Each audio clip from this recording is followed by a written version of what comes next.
TDP Janasena తొలి జాబితా తాడేపల్లి కోటలో మంటలు రేకెత్తించిందా?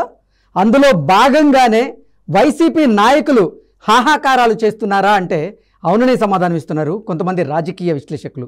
ఇక ఇదే అంశానికి సంబంధించి మనతో మాట్లాడేందుకు ప్రముఖ రాజకీయ విశ్లేషకులు రాజేష్ అప్పసాని గారు మనతో ఉన్నారు. సార్తో మాట్లాడదాం. రాజేష్ గారు నమస్తే అండి.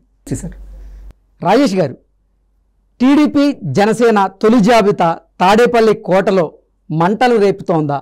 అందులో భాగంగానే వైసీపీ నాయకులు హాహాకారాలు చేస్తున్నారా అంటే ఏం చెప్తారు సార్?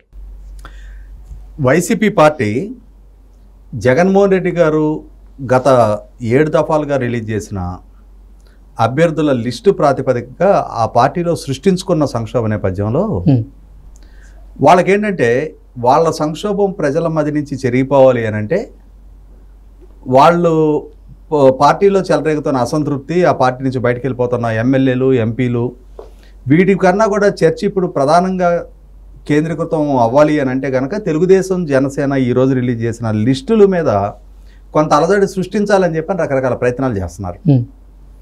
ఇందాక సజ్జల రామకృష్ణారెడ్డి గారు, గుడివాడ అమర్నాథ్ గారు లాంటి వాళ్ళందరి ప్రెస్ మీట్ నేను కూడా విన్నాను.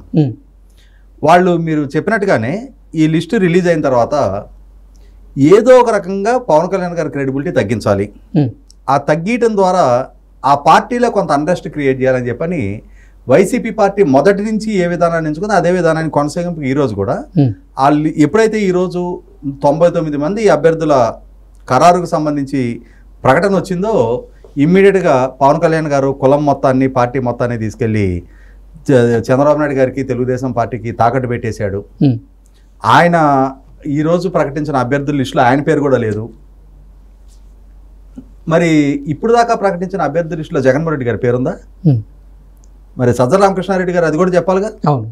ఇప్పటికి 7 లిస్టులు వైసీపీ పార్టీ నుంచి అనౌన్స్ చేశారు.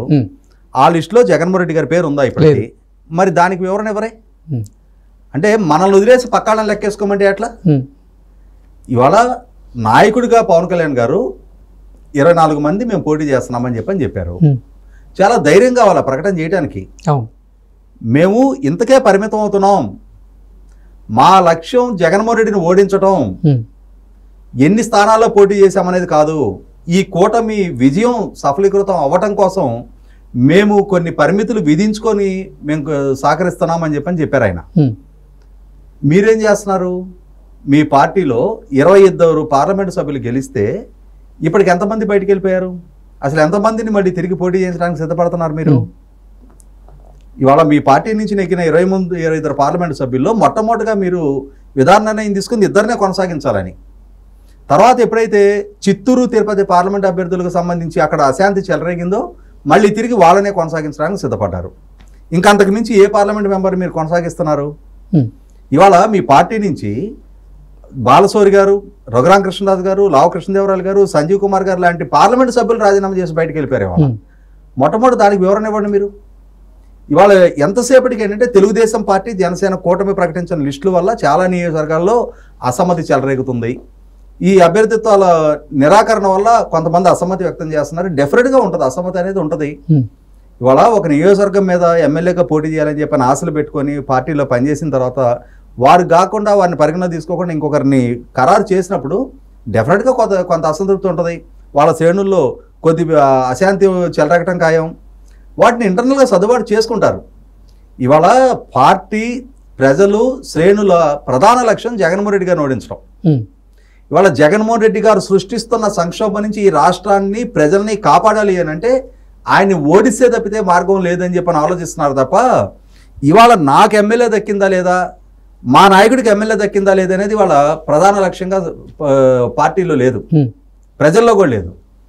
ఇటువంటి సందర్భంలో గోల్ పెద్దదిగా కనిపిస్తుంది. జగన్మోహన్ రెడ్డి గారిని ఓడించడం అనేది ఒక టార్గెటెడ్గా ఉన్నప్పుడు ఈ చిన్న చిన్న సమస్యల్ని భూతత్వంలో చూసి దానికోసం చెప్పని పార్టీ ప్రయోజనాలు, ప్రజల ప్రయోజనాలు, రాష్ట్ర భవిష్యత్తు పణంగా పెట్టడానికి వాళ్ళ తెలుగుదేశం శ్రేణులు సిద్ధంగా లేవు, జనసేన శ్రేణులు అంతకన్నా సిద్ధంగా లేవు. చాలామంది నాయకులు అవసరమైతే మేము త్యాగం చేయడానికి సిద్ధంగా ఉన్నామని చెప్పని స్పష్టంగా ప్రకటిస్తున్నారు, త్యాగాలకు సిద్ధపడుతున్నారు. ఇక్కడ ఇంకొకటి ఏమవుతుంది, సహజంగానే ఇవాళ ఈ కూటమి కుదిరిన తర్వాత ప్రభుత్వ వ్యతిరేక ఓటు చీలదు అని చెప్పని ఒక స్పష్టత వచ్చిన తర్వాత ప్రభుత్వానికి వ్యతిరేకంగా ప్రజల్లో విపరీతమైన వ్యతిరేకత పెరుగుతుంది, రాబోయే రోజుల్లో వైసీపీ పార్టీ ఓటమి ఖాయం, కూటమి గెలుపు ఖాయం అని చెప్పిన స్పష్టమైన తర్వాత ఏ నియోజకవర్గంలో ఎవరు బీఫామ్ దక్కించుకుంటే వాళ్ళు ఖచ్చితంగా గెలవడానికి ఆస్కారం ఉందని చెప్పని రూఢి అయిన తర్వాత సహజంగానే మాకు అవకాశం దక్కాలి అని చెప్పని చాలామందికి ఆ కోరికలు ఉంటాయి, ఆ ప్రయత్నాలు చేసుకుంటారు. అందరికీ అవకాశాలు సాధ్యపడవు, ఎవరికో ఒకరికే ఆ ఛాన్స్ ఉంటుంది, మిగిలిన వాళ్ళ డిసప్పాయింట్మెంట్ ఉంటుంది. దాన్ని ఇంటర్నల్గా వాళ్ళు రిజాల్వ్ చేసుకుంటారు. ఏ నియోజకవర్గంలో ఏ పార్టీలో అయినా సహజం ఇవన్నీ కూడా. అటువంటి సందర్భంలో వాళ్ళు అధికార పార్టీలో ఉండి 151 మంది శాసనసభ్యులు మీ పార్టీలో నెగ్గి 82 పట్ల వ్యతిరేకత ఉంది అని చెప్పని మీరే స్పష్టం చేస్తా మీరు అభ్యర్థులు మార్చే ప్రయత్నం చేస్తున్నారు. ఇవాళ వైసీపీ పార్టీలో దళితులకి ప్రశ్నించే హక్కే లేదు, వాళ్ళకి భావ ప్రకటన స్వేచ్ఛ లేదు అని చెప్పని ఎంతమంది మీ పార్టీకి సంబంధించిన దళిత శాసనసభ్యులు బాహాటంగా బయటకు వచ్చి మాట్లాడుతూ ఉన్నారు? వాటికి మీరు ఎప్పుడైనా ఇప్పుడు దాకా వివరణ ఇచ్చే ప్రయత్నం చేశారా? ఎంఎస్ బాబు గారు, ఆదిమూలం గారు, ఇవాళ జొన్నలగడ పద్మావతి గారు, ఆర్థర్ గారు, ఎలిజా గారు, రక్షణ నిధి గారు ఎంతమంది మాట్లాడుతున్నారు బయటకు వచ్చి? ఇవాళ బలహీన వర్గాలకి భావ ప్రకటన స్వేచ్ఛ లేదు, పేరుకి పదవలే తప్ప మా మీద జగన్మోహన్ రెడ్డి గారు వర్గీయులే ఆధిపత్యం చెలాయిస్తున్నారు అని చెప్పని డాక్టర్ సంజీవ్ కుమార్ గారు, మీ కర్నూలు సిట్టింగ్ ఎంపీ, మీ పార్టీకి ప్రభుత్వానికి పదవికి రాజీనామా చేశారు ఆయన. వాటి గురించి వివరణ ఎవరు? ఎందుకు ఇటువంటి పరిస్థితులు ఎదురవుతున్నాయని చెప్పని సంజాషించుకునే ప్రయత్నం చేయరు? ఇటువంటి సంక్షోభం ఎందుకు సృష్టిస్తున్నారని చెప్పని మీ నాయకుడిని ప్రశ్నించరు. ఇవాళ ఆళ్లరామకృష్ణారెడ్డి ఏం విమర్శలు చేసి బయటకు వెళ్ళాడు, మళ్ళీ ఎందుకు పార్టీలోకి వచ్చాడు? దానికి మొట్టమొదటి సాహిత్యమైన వివరణ ఇవ్వండి. ఆయన లేవనెత్తిన ప్రశ్నలకి మీరు ఏమన్నా సమాధానం పరిష్కారం చూపించారా? ఇవాళ బాలినేని శ్రీనివాసరెడ్డి గారు మొన్నటి వరకు కళ్ళనీళ్ళ పర్యంతరం అయ్యాడు ఆయన. మరి నిన్న ఆయన నియోజకవర్గంలో సభ పెట్టారు. మా అభ్యర్థిగా బాలినేని శ్రీనివాసరెడ్డి గారు పోటీ చేయబోతున్నారు, ఇక్కడ ఆయనకి ఓట్లేయండి అని చెప్పని ముఖ్యమంత్రి గారు ఏమైనా అప్పీల్ చేశారా? లేదు. ఆయన గుర్తించారా? ఆయన ప్రస్తావన తీసుకొచ్చారా? ఇవాళ ఇన్ని ఇళ్ల స్థలాలు ఇస్తున్నారు 21,000 మందికి అని అంటే ఆయనే కారణం. ఆయన నా దగ్గర చొరవ చూపిన నన్ను పదే అభ్యర్థి ఇచ్చిన పర్యవసానం ఇది సాధ్యపడిందని చెప్పని క్రెడిట్ ఆయనకి ఇచ్చే ప్రయత్నం చేశారా? శాసనసభ్యుడు నియోజకవర్గంలో అక్కడ అభివృద్ధి పనులకి ముఖ్యమంత్రి క్రెడిట్ తీసుకునే పనులు చేస్తున్నారు తప్ప ఆ ఎమ్మెల్యేకి ఏమైనా కనీస గుర్తింపు గౌరవం ఉందా? లేదు. మీ పరిస్థితి ఇది. మీరు ఎంతసేపటికి మీ ఇష్యూస్ని కప్పిపెట్టి తెలుగుదేశం జనసేన కూటమిలో ఏదో జరిగిపోయింది, ఏదో జరగబోతుంది అని చెప్పని, మీకు ఒక మీడియా ఉందని చెప్పని, మీకు ఒక సోషల్ మీడియా ఉందని చెప్పని, మీకు ఒక వ్యూహకర్తలు ఉన్నారు అని చెప్పని మీరు అదే పనిగా ఈ ప్రచారాలు చేసినా కానీ ప్రజలు వీటిని పరిగణలోకి తీసుకోవడానికి సిద్ధంగా లేరు. ఎందుకంటే ఇవాళ ప్రజలకి అత్యంత ప్రధానమైన టాస్క్ వాళ్ళ జీవితాలు మెరుగుపడటం, జీవన ప్రమాణాలు మెరుగుపడటం, వాళ్ళ బిడ్డలకు మెరుగైన ఉపాధి దక్కటం, సరసమైన ధరకి కరెంటు దక్కటం, ఇవాళ వలసలు లేని ఉపాధి కావాలి అని చెప్పని కోరుకుంటున్నారు, శాంతి భద్రతలు కాపాడబడాలి అని కోరుకుంటున్నారు. మీ ప్రభుత్వం మీ పరిపాలన సృష్టిస్తున్న సంక్షోభం ఇవాళ ప్రజల వ్యక్తిగత ఆస్తులకే భద్రత లేదు అని చెప్పని మీరు తీసుకొచ్చిన ల్యాండ్ టైటిలింగ్ యాక్ట్ రుజువు చేస్తూ ఉంది. మీరు రిజిస్ట్రేషన్ విధాల్లో తీసుకొచ్చిన మార్పు చేర్పులు ఇవాళ ప్రజల ఆస్తులకు భద్రత లేదు అని చెప్పని ప్రజలు ఫీల్ అవుతూ ఉన్నారు. ఇటువంటి సందర్భంలో ప్రజలు మీ పట్ల వ్యతిరేకత ఉన్నారు, సమాజం మీ పట్ల వ్యతిరేకత ఉంది, రాష్ట్రం మీ పట్ల వ్యతిరేకత ఉంది. ఏ రోజు మీ నుంచి విముక్తి దొరికితే ఆ రోజు మళ్ళీ తిరిగి బ్రాండ్ ఏపీ ఇమేజ్ పెరుగుతుంది అని చెప్పని ప్రజలు భావిస్తూ ఉన్నారు.